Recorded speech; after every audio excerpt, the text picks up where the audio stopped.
WCNC Charlotte, this is Flashpoint. Thanks for joining us here on Flashpoint. I'm Jane Monreal. Ben Thompson has the week off. Election day now just over a week away, and today we're digging deeper into a brand new congressional district here in North Carolina. The 14th district covers southern Mecklenburg County and a good portion of Gaston County, the district created after the 2020 census. Well, this year the race is between Democratic State Senator Jeff Jackson and Republican businessman Pat Harrigan, both veterans who served in Afghanistan. Today you'll hear from the two candidates, but we begin with Democrat Jeff Jackson. State senator since 2014. Why run for Congress now? There's a lot of work that needs to be done. I've been state senator here for 8 years. I got a sense of what the local needs are. There's some national things that we need to work on too. But really, I think there's a big difference between public service and public spectacle. My life has been about public service. Prosecutor, soldier, state senator. I think I have a sense of what doing this job well looks like. What do you anticipate that's going to be different in Washington than from the state level? That's a good question.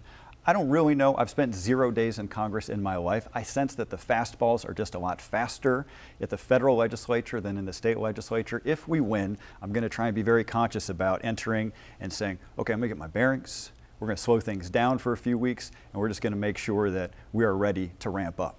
All right, very good. Let's go ahead and talk about the big issues. Inflation probably being the #1 concern for registered voters. What can be done on the federal level? What needs to be done? Some good things that have already occurred. The supply chain fiasco was really tackled earlier this year.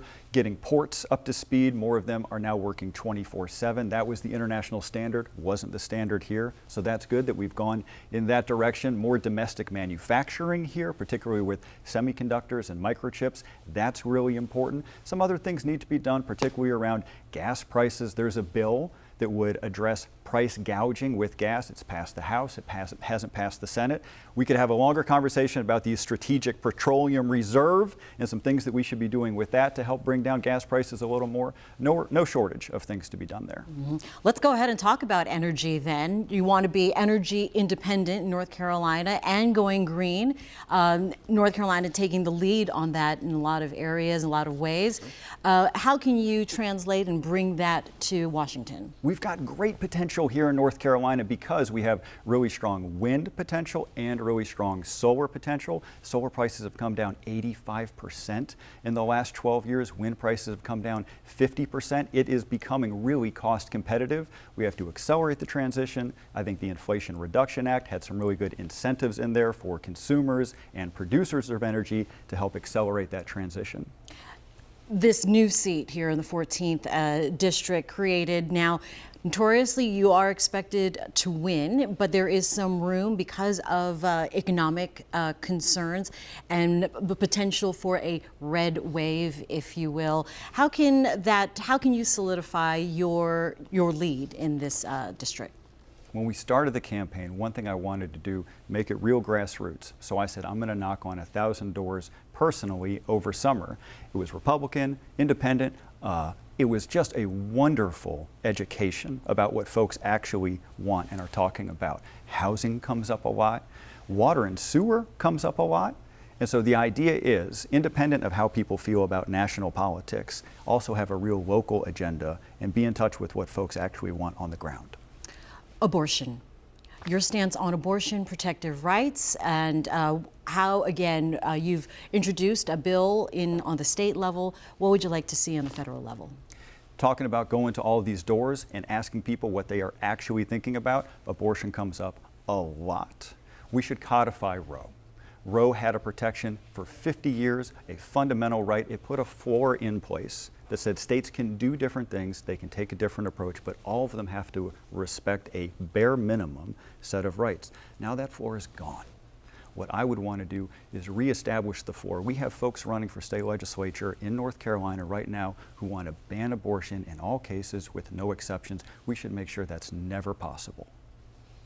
Also, looking at gun reform, we've had several mass shootings across the country, certainly North Carolina, no exception, the recent one in Raleigh. Talk about gun reform, gun safety reform, gun control.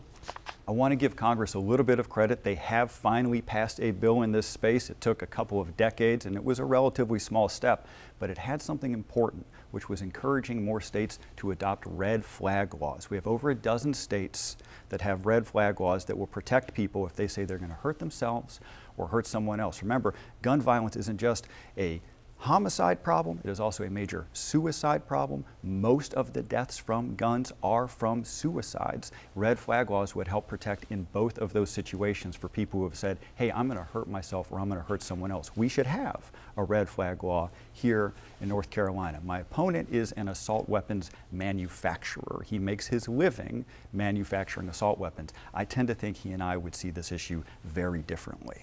But you too also have training, obviously, Army National Guard in assorted weapons. So you also appreciate or gun owning or rights for gun owners. True. Appreciate the Second Amendment. Appreciate what firearms mean to people in North Carolina and mean to our military. This is my 20th year in the military. I enlisted after September 11th. I served in Afghanistan, and I'm still in. I'm a major now in the National Guard. I got drill coming up next weekend. I got to get a haircut. I can't show up like this.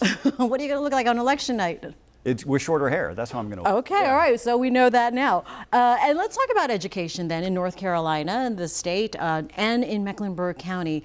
A bit of a disappointment. Yeah. How can that be remedied? We are a CMS family. Our oldest is a freshman now at Myers Park, and his entire middle school experience was defined by the pandemic. And it did not go well. And the learning loss thing that we're seeing in statistics, we're seeing it in our family. And we're having to wrestle with this, and it's hard. All of the suggestions that people have for how we can help remedy this, how we can get out of this hole, it's stuff like tutoring, small group instruction, after school, optional summer school. All of it requires more funding than we have had. None of this comes without funding. And the problem is we've had a state legislature for the last decade that really has not been interested in funding public education. So no matter what the solution set looks like, it better come with the General Assembly that's willing to fund the solution. What's the first bill you could introduce if you make it to Congress? We got to end gerrymandering. And I know gerrymandering is not top of mind for voters, but it's still really important. If you allow politicians to draw their own districts, they will cheat. When my party was able to do that, my party cheated. And the amount of downstream consequences of having a bunch of politicians who can't lose elections because they were allowed to draw their own districts is enormous for healthcare, for housing, for education. If they don't need to listen to people because they're going to win anyway, you get bad policy. Immigration, southern border, what can be done there? A lot can be done, and we have done it a couple of times as far as passing bills that would be very helpful. The Senate passed one in 2013. They passed another in 2006, both times blocked by a set of very conservative folks in the House who don't want to see a solution. They want the problem. They want to exploit this problem for their campaigns. There's an enormous consensus, a bipartisan consensus in the country, and I think in Congress, of people who want to solve the problem. So let's do that. We know what the contours of a solution look like. I think most people understand how we can address this.